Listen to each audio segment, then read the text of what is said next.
आज से 1600 साल पहले मध्य एशिया से उठी हुण नामक एक बर्बर जाति ने पूरे संसार को हिला दिया। हुणों की बर्बर सेनाओं ने अरब, यूनान और यूरोप को राख का ढेर बना दिया। रोमन साम्राज्य को जड़ से मिटा दिया। रूस को बर्बाद कर वोल्गा नदी को खून से तरपट कर दिया। ईरान को फतेह करते हुए हुणों के लश्कर ने भारत पर हमला बोला और जल्द ही इन खूंखार हुणों ने गांधार, कश्मीर, मथुरा, राजस्थान, गुजरात और सिंध सहित आधे भारत को विजयी कर लिया। इस पवित्र धरती को हुणों ने जमकर लूटा, मंदिरों को तोड़ा, राज्यों को भोगा और औरतों को अपनी हवस का हिस्सा बना दिया। पूरी भारत भूमि इन हुणों के आतंक से त्राहिमाम हो उठी। ऐसे वक्त में दुनिया से हुणों के आतंक का विनाश करने निकला था भारत का एक सम्राट, जिसका नाम था स्कंदगुप्त। आखिर कौन है ये सम्राट स्कंदगुप्त? मगध की राजगद्दी पर बैठने वाले भूपति सम्राट स्कंदगुप्त, जिन्होंने भारत सहित दुनिया भर से खूंखार हुण लुटेरों का समूल खात्मा कर दिया। हुणों की सल्तनतें जिसके नाम से कपकपा जाती, वो सम्राट स्कंदगुप्त हुणों के राजा को ही युद्ध के मैदान से घसीटकर पाटलिपुत्र ले गया। 100 राजा और 130 रियासतें उसके झंडे के नीचे थी, जिसकी सेना में 3 लाख पैदल सैनिक, 1200 खूंखार हाथियों का झुंड और 40,000 तीरंदाज एक इशारे पर तबाही मचा देते। गांधार से बंगाल तक और गिरनार से हिंदू कुश तक के इलाकों को उसने विजयी कर लिया। आक्रांताओं और हिंदुओं के बीच की दीवार था वो, जिसका पूरा जीवन भारत की रक्षा में बीता। उसने न तो कभी विवाह किया, न ही सत्ता का सुख भोगा। जमीन पर सोकर जिसने रातें गुजारी, भूखे रहकर जिसने युद्ध लड़े, ऐसे सम्राट की कीर्ति आज मैं आपको सुनाता हूं। तो आइए डिमांडिंग पंडित के साथ जानते हैं मगध के भूपति सम्राट स्कंदगुप्त का इतिहास, जिन्होंने इस संसार से आतंकी हुणों का वजूद मिटा दिया। उम्मीद है आप इस वीडियो को लाइक जरूर करेंगे। तो चलिए शुरू करते हैं। ईस्वी सन 455 तक सिंध, पंजाब, कश्मीर, गांधार और काशी को विजयी कर हुणों ने गंगा और जमुना तक बढ़त बना ली। जल्द ही हुण पूरे भारत को तबाह करने का इरादा कर चुके थे। जब पूरा भारत संकट के घेरे में आया, तब 17 साल के मगध के युवराज स्कंदगुप्त ने इन अपराजित खूंखार हुण लुटेरों के आतंक से भारत को आजाद करवाने की प्रतिज्ञा ली और तुरंत भारत भर में फैली मगध की सेनाओं को राजधानी पाटलिपुत्र में एकत्रित कर दिया और उनसे कहा, उन हुणों ने हमारे धर्म और राष्ट्र पर हमले किए, हमारी मां बहनों पर नजरें उठाई, मंदिरों, गुरुकुलों को तोड़कर उन्होंने हमारी वीरता को ललकारा। क्या अब भी तुम्हारी आत्मा चित्कारती नहीं? क्या तुम्हारे रक्त में उबाल नहीं आता? अतः मेरी प्रतिज्ञा है, जब तक मैं इस धरती से हुणों का समूल खात्मा नहीं कर दूंगा, तब तक मैं सैनिक वस्त्रों में ही रहूंगा, जमीन पर सोकर रातें गुजारूंगा, अपनी मां को अपना मुंह नहीं दिखाऊंगा। अतः हम शत्रुओं को दिखा देंगे कि जब आर्यों की संतानें तलवारों को थाम ले तो परिणाम क्या होता है। सेना ने प्रत्युत्तर में कहा, हे आर्यपति सम्राट, आपसे ही क्षत्रियों का सर ऊंचा है। रण में, वन में, विपत्ति में हम आपके सहभागी रहेंगे। फरवरी के सर्द सवेरे में सम्राट स्कंदगुप्त ने मगध की विशाल सेनाओं के साथ हुणों पर चढ़ाई कर दी। भूपति सम्राट का पहला हमला गुप्त सत्ता के निकट स्थापित 3 हुण राज्यों पर हुआ। इतनी बर्बरता से स्कंदगुप्त ने हुणों को तबाह किया कि हुणों की सल्तनत कांप उठी।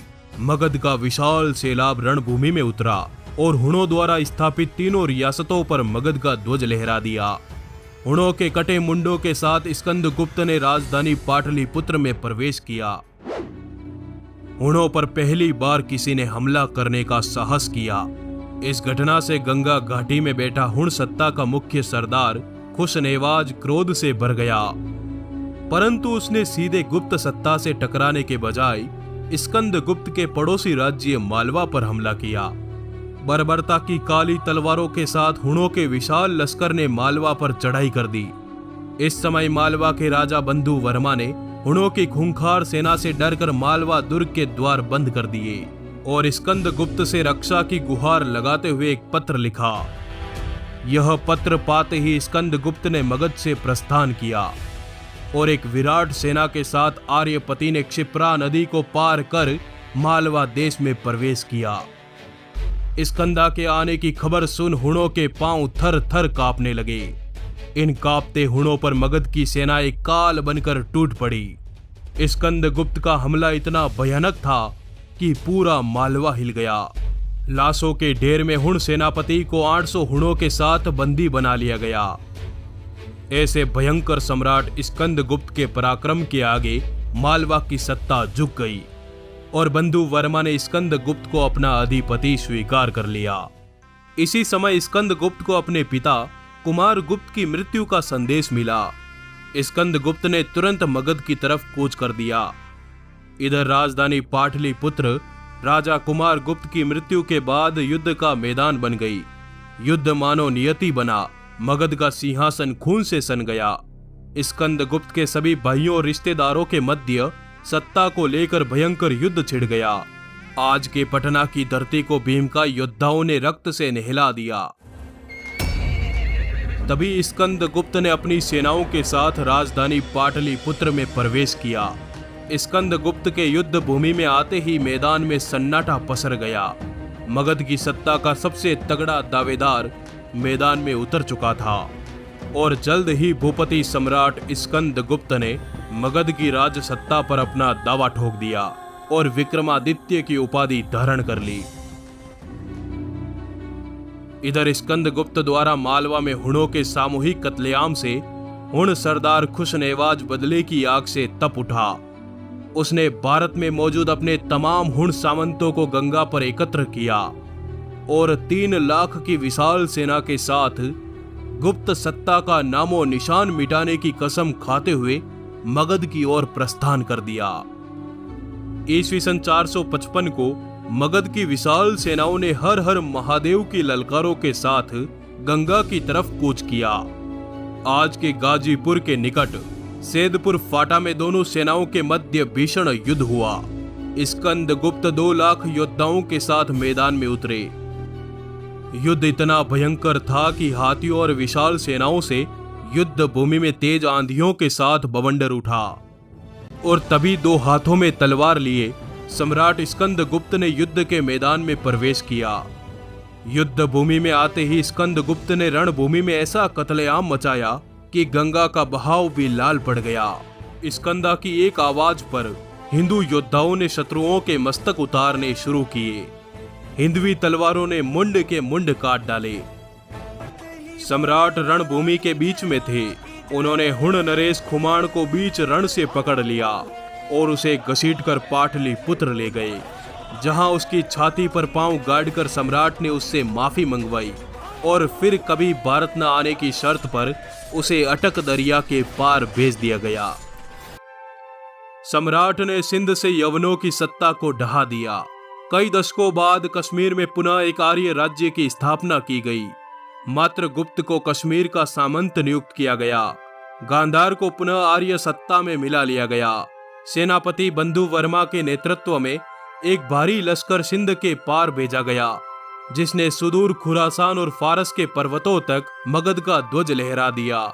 इस सब के इतर सम्राट स्कंदगुप्त मालवा की कुमारी देवसेना से प्रेम करते थे, पर सम्राट के हिंसक स्वभाव के कारण देवसेना उनसे दूर ही रही। स्कंदगुप्त मस्तकों को काट काट कर उज्जैन के महाकाल से क्षमा मांगता और पुनः उसी कार्य में लग जाता। इन कार्यों से देवसेना ने स्कंदगुप्त को हिंसक माना।